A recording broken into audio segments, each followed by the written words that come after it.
listening to New Roads, New Rules, the podcast where women come together to navigate life's big transitions with honesty, humor, and a whole lot of heart. Here are your hosts, Sandy and Terry. Real women, real talk, and ready to ride. But you're my bestie for life.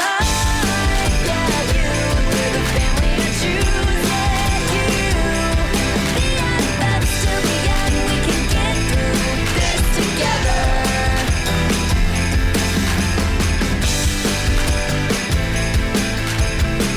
Hello, roadies. Welcome back to New Roads, New Rules. We are officially in the final week of Christmas. And today, the holiday season, it has been upon us. Today, we're talking about all of it.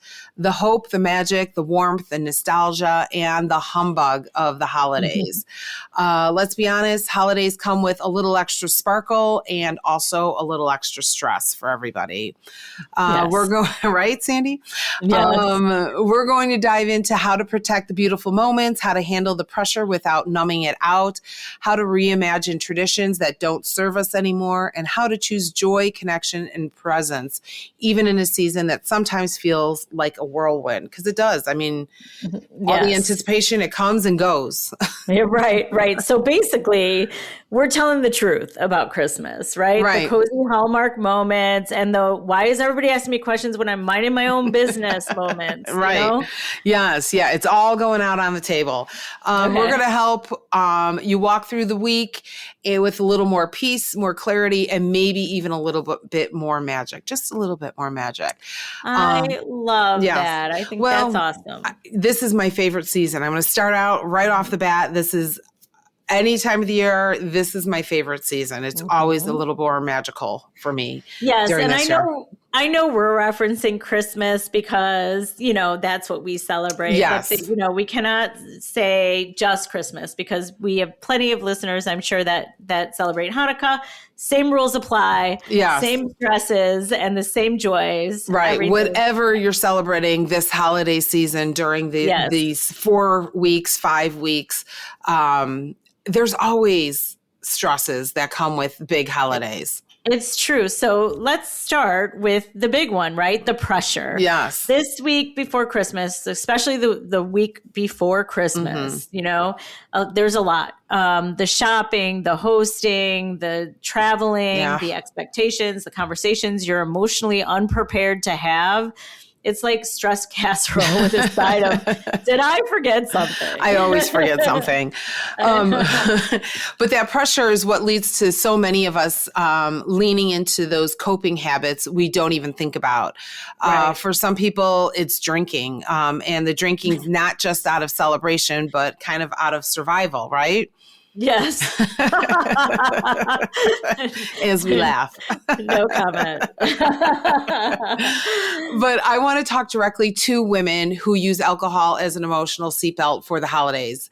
I mean, I've done it. I know I've got to deal with these people. Just give me that extra little shot.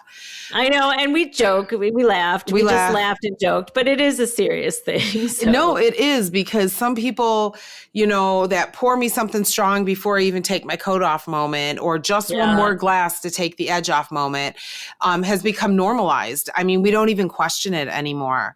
But Sandy, this is my Christmas gift to you. I have found some research on my gosh. Merry Christmas. Thank you for the gift. Thank you. But there is research showing something different. In 2021 review in alcohol research, current reviews found that when people drink specifically to cope with stress, it actually increases anxiety afterwards and reduces your ability to regulate emotions. So while it feels like it calms you, that relief is just a tiny amount. The emotional fallout is bigger in the back end. I also have another that I I know. Merry Christmas. So proud of you. I'm telling you. Yeah. An article that just came out December 8th. And it is from a doctor from University of Chicago and medicine. And I am not making this up. Her name is Dr. Monica Christmas. Stop it. No, I will share the link and show you. But she talks about how drinking affects women, people over 50, but mostly women she talks about. She is a gynecologist, so she deals with women and going through menopause and things like that. But there are physiological explanations for why our ability to tolerate alcohol wanes as we get older. For one thing, liver enzymes that break down alcohol become less efficient. So that means our bodies metabolize alcohol a little bit differently. And the older we get, the slower our liver metabolizes that alcohol. So we stay drunk longer. Oh, and wow. it doesn't, yeah, I know, right? Wow. And women also have less muscle mass as they go through menopause. So having less muscle mass means alcohol hangs around in the body longer. And, right, exactly. So that drink that we previously had maybe feels fine now, but it can lead to higher blood alcohol levels. So when we were younger, having 2 drinks may have been all right if you got, did a blood alcohol test, but as you're older, those same 2 drinks, your blood alcohol level will be higher, longer. Alcohol can exacerbate the symptoms that come with hormonal fluctuations, mood swings, irritability, emotional stuff, anxiety. So alcohol does make those things bigger, where you think you're taking alcohol to calm those things down. It's actually making things bigger. So here's the hard part, right? When we numb the stress, we accidentally numb the joy too. We miss those small moments. You're having drinks, whatever, but maybe you go over and then you're not remembering those small moments, right? We're physically there, but we've been emotionally muted. We've all done it. But I personally don't want that anymore. I want to actually feel Christmas. And I have to say, since starting my weight loss journey and getting rid of the alcohol, I have enjoyed a lot more time when I am with people and I am more present in the moment, and I enjoy it a lot more. And, and even in the moments that drive me crazy, I have my wits about me to get out of it. Yes. And I'm grateful for that, for you to have your wits about you. I feel a little seen, but I do enjoy a cocktail every now and then. So, but what you're saying, the research is saying, makes so much sense to me, because, there are nights when I think I only had like 3 drinks. Why am I so drunk? Because maybe we've had some that we've lost count. But no, and I'm not saying it's not a bad thing to have a drink at the holiday. It's just, you really have to watch the count, and watch what you're drinking. Sometimes when you're having a good time, I think you do lose count, right? Like, it's just really easy to lose count, especially if somebody is standing behind you and filling your drink every time it's empty. Right. But I wish I could have lost all that weight, and I probably could lose a little more if I didn't drink. Right. But I do enjoy to have a cocktail. Right. And so I won't give it up. But now, knowing that research, I might be a little more conscious of the amount that I'm drinking. Right. And honestly, I don't generally drink to I shouldn't say that, to numb the stress, because there are definitely situations where I'm like, yeah, give me a drink. Right. But I have a good time. Right. You know what I mean? I love to go out and have a good time. So, right. But I think the research about us, how it affects our bodies as we get older, is super interesting. And I didn't know any of that. So. Yeah. I mean, I did, skim through that research, but one of the other things that I found interesting in it was the fact that there is a clear connection from over drinking. And I'm not saying it's like one drink or whatever, over drinking in midlife, and this is for both men and women, the connection from that to dementia. People who have, don't control that alcohol consumption in their midlife tend to have then onset dementia at an earlier age. So it's like those little things that you just kind of have to keep in the back of your head, and and whatnot. So I'm not saying, not have a drink at the holidays, but just, monitor it. And, just be aware. And you're right. Like you want to remember especially if you have older family members, whether they be aunts and uncles, older siblings, older parents still alive, then you want to remember your times with them. Right. And so, or if you meet somebody at a party and you want to get to know them, you want to remember getting to know them. I don't want to get to know anyone. There's the humbug, people. There's the humbug. Humbug. All right. Well, let's talk about another way of coping that is not necessarily the most healthy. So I have the overeating over the holidays. So some of us do turn to food. Emotional eating is real. Yes, me. And let's be clear, holiday food is not the enemy. This is not about guilt. It's about awareness, right? Same as the drinking conversation. I do have a little research. A 2022 survey by the American Psychological Association found that 38% of adults overeat due to the stress of the holidays. Stress raises, we've talked about cortisol before. Stress, of course, raises cortisol, which literally drives you towards sugar and comfort foods. And your brain is like, you know what? You know what you need? You need that cookie. I need that cheesecake. I know.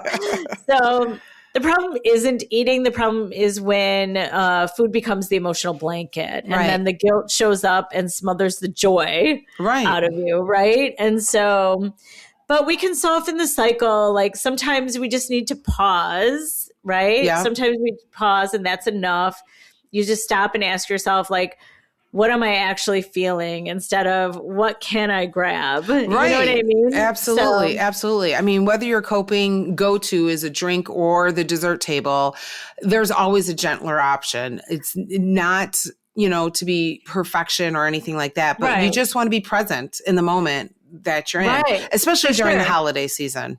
Absolutely. Just like a reset moment, like a breath, a step outside, a walk, to look at the lights, a laugh with someone you really trust, or a quick break from the overstimulation somehow, whatever that break looks like.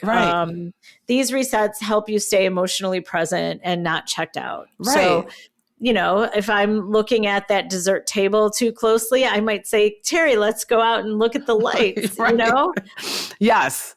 I think we should. I mean, anything to just, or engage in a conversation. If you're at a party, engage in a conversation with somebody, like anything to redirect you. Like, it's like little kids, you got to redirect them when they're not doing what they're supposed to be doing. We're always still little kids at heart. So So now let's get cozy and talk about my favorite things.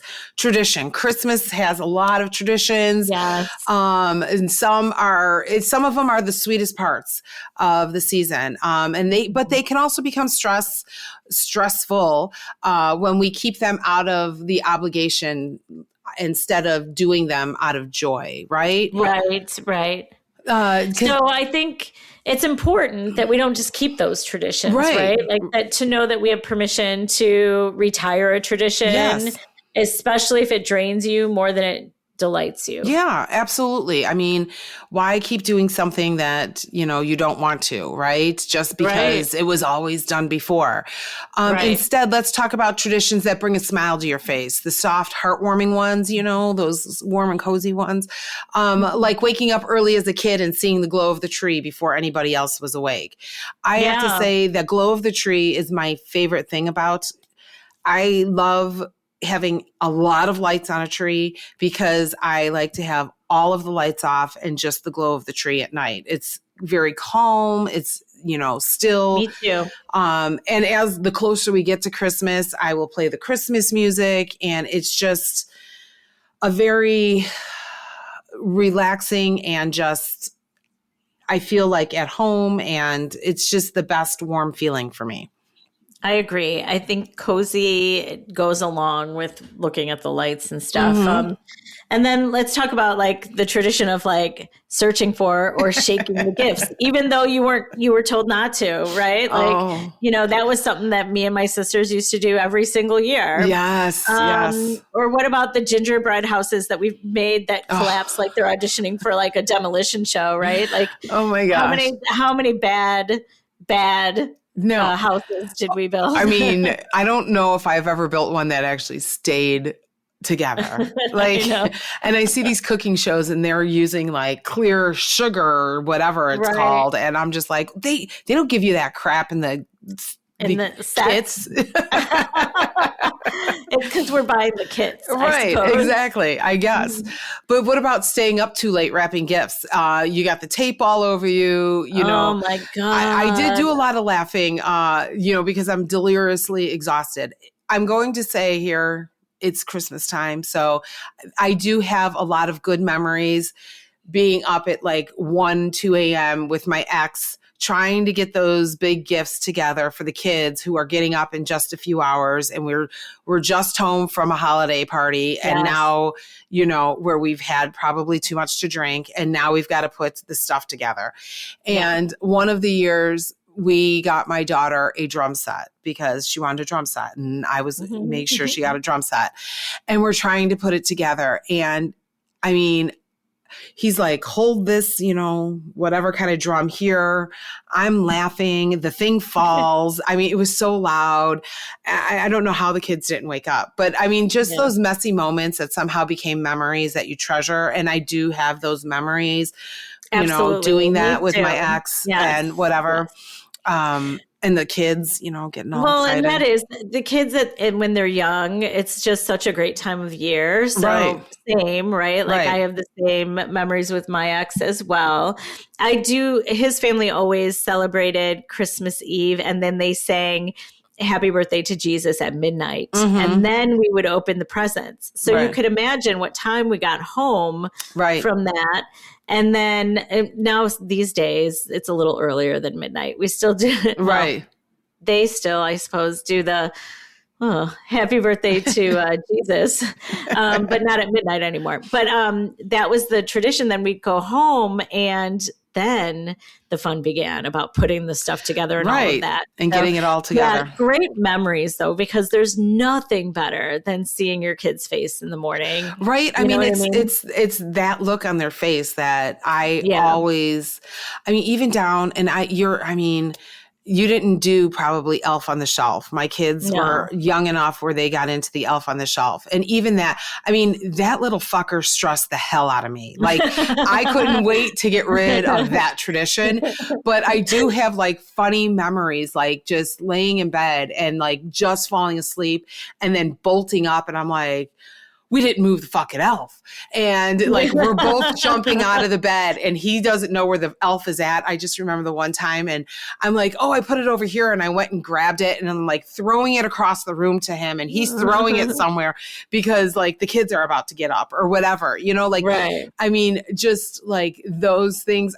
I could not wait for that tradition to be over with. And I am so grateful that they were in the Elf on the Shelf tradition then, because now people put on, look what the elf did, and like these whole scenarios with, Well, they're all doing that for social media as well. But oh my God, the stress there. Oh, no freaking way. No. But we didn't have any of it. And my daughter's only a few years older than your son. And we didn't have any of that. Thank goodness. It was very stressful, but it did make me laugh sometimes. Like, this is just crazy.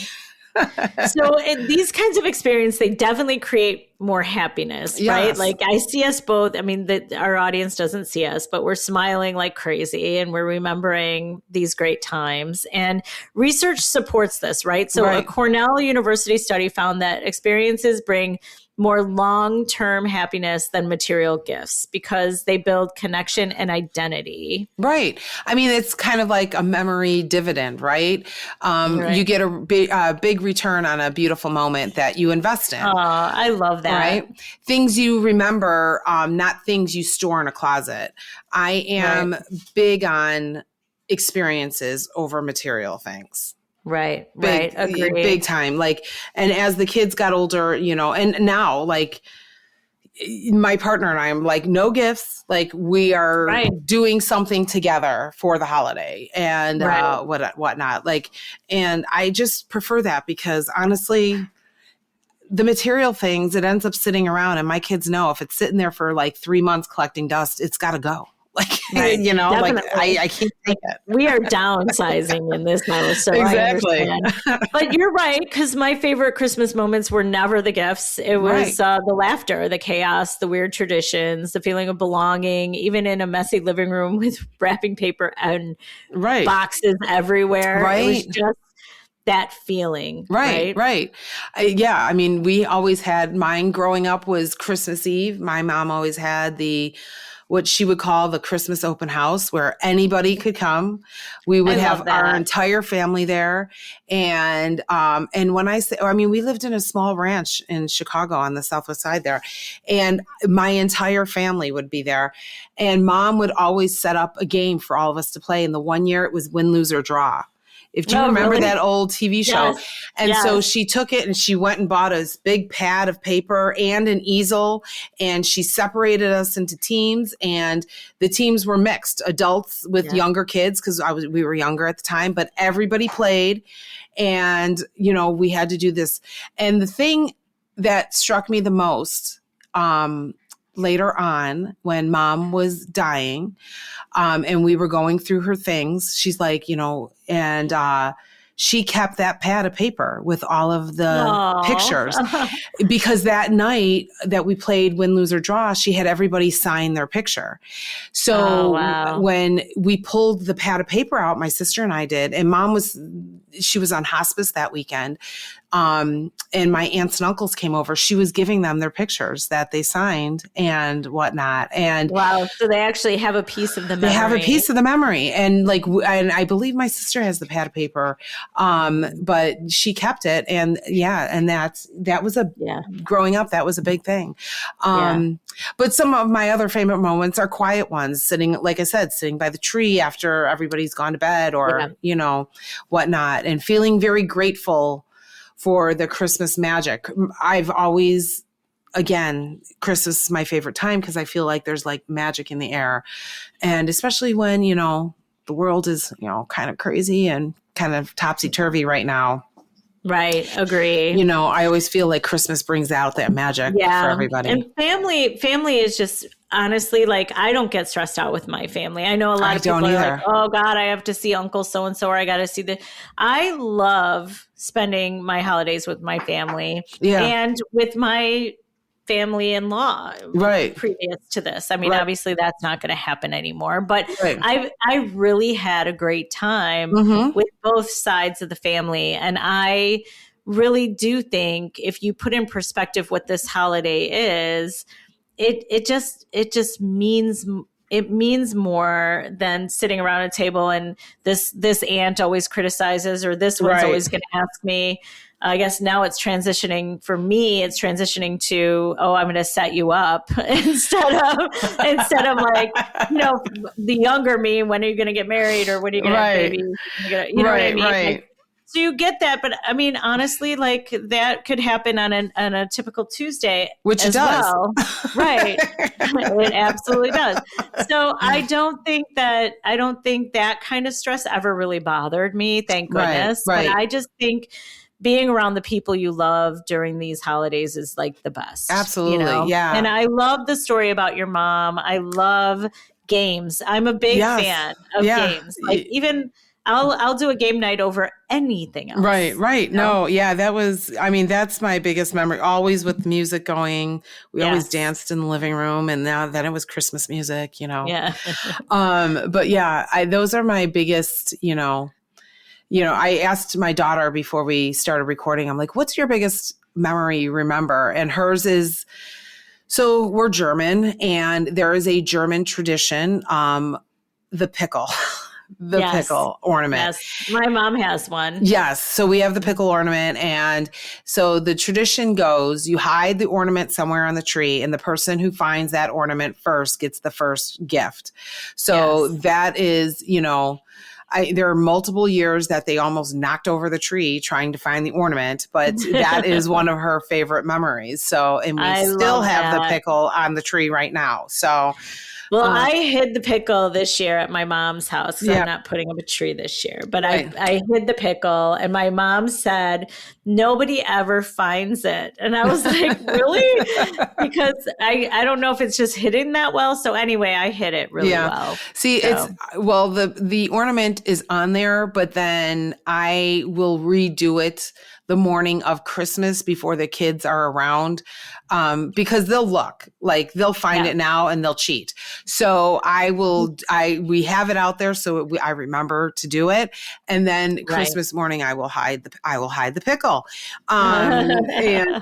Yes, I'm not going to go a dirty route on that. I know you almost did though. I saw your face. I know. I'm holding it in. I saw your face. I'm holding it in. Well, it'll be interesting too, because we do have international listeners. Right. So it would be interesting if they could share. Well, we'll talk about that later. Well, we'll talk about it now because it's your turn. It's your turn. Let's hear what you have to say. We do want to hear from you. What traditions are you letting go of this year? Maybe there's traditions that you just like, I'm done with. Elf on the Shelf, I get it. But what traditions are you letting go of this year? And what heartwarming moment are you choosing instead? Also, tell us about your traditions. Like, do you have a favorite memory? I would love to hear other people's memories of Christmas. Me too. I think it's really important that we share. And especially if you guys have a tradition, like we talk about the German tradition, like if it's a different country even, and they have a tradition that is unique to your country, it would be interesting because we could always incorporate that too. Right. I would like to know if we have listeners from Germany. Do you guys do that, or is that like an American German thing that they say, oh, it's a German tradition? Or was it a German thing? It might have been a German thing years ago, and then now it's not anymore. Right. I would like to know that because, on a side note, like I'm Irish and German. We went to Ireland and we asked about corned beef, like St. Patrick's Day and corned beef and cabbage. They're like, yeah, we don't do that here. I'm like, oh okay. Really? So that's just an American thing. So the same with the pickle. If you're from Germany, do you really do that? Yeah, let us know if that's a thing. Yeah, I would love to know that. All right. So roadies, the world might feel a little heavy right now, but Christmas gives us a chance to create our own pockets of hope. Yeah. So I think you get to choose the moments you protect. You get to soften the pressure and amplify the joy. Yes, absolutely. Absolutely. And now it's time for the rule of the week. So I think that we have a couple rules of the week. Why don't you do one and I'll do another one? Okay. Well, the rule of the week that I think we should have is choose one quiet moment of magic this week and protect it fiercely. Whatever it is, if you're sitting in front of the Christmas tree with just the lights on, if it's listening to music in your car, but protect it and enjoy that moment. Right. And so I love that so much, but I want to add one kind of a side one, right? Yes.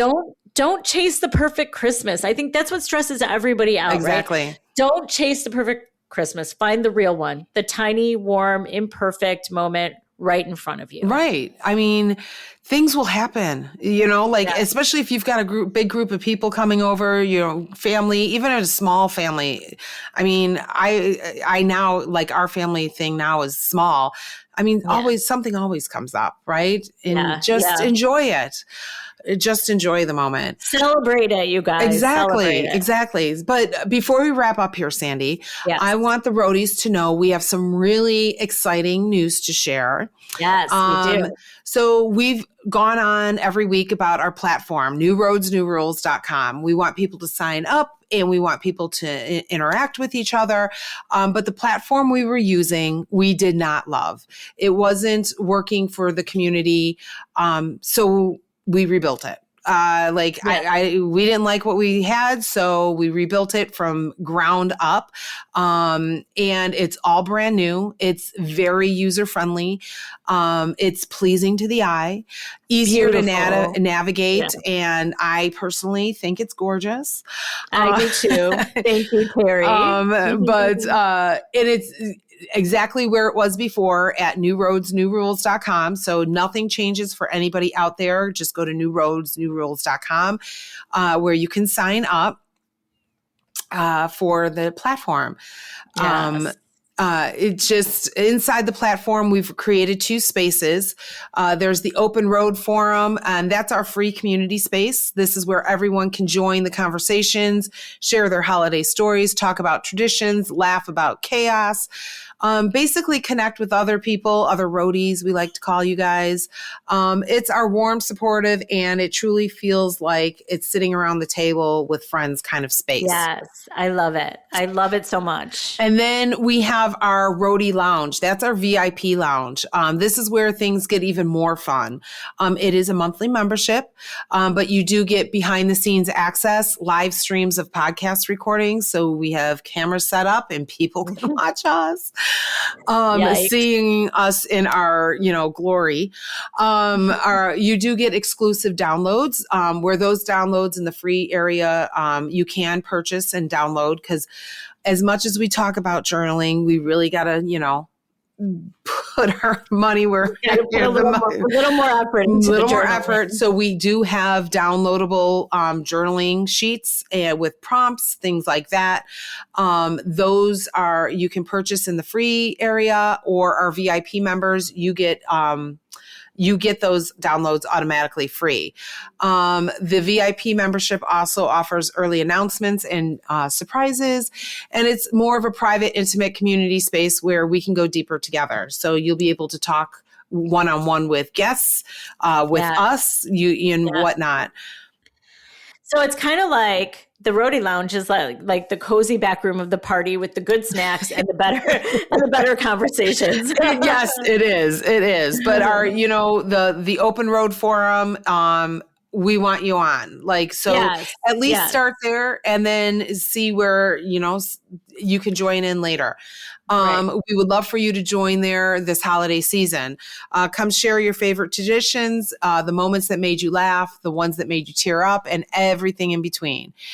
This is a space where new friendships are built and where we get to support each other through the magic and the messiness of life.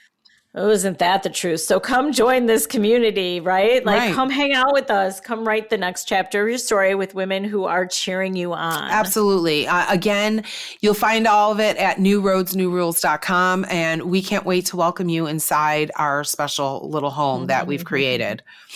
We hope your week is full of love and warmth, you guys, and little sparks of magic. If you don't see any magic, you be the spark. You start the magic, right? Yes, absolutely. Happy holidays to all of our roadies. And we appreciate you and we wish you and your family as well. Yes. Happy holidays, guys. But you're my bestie for life.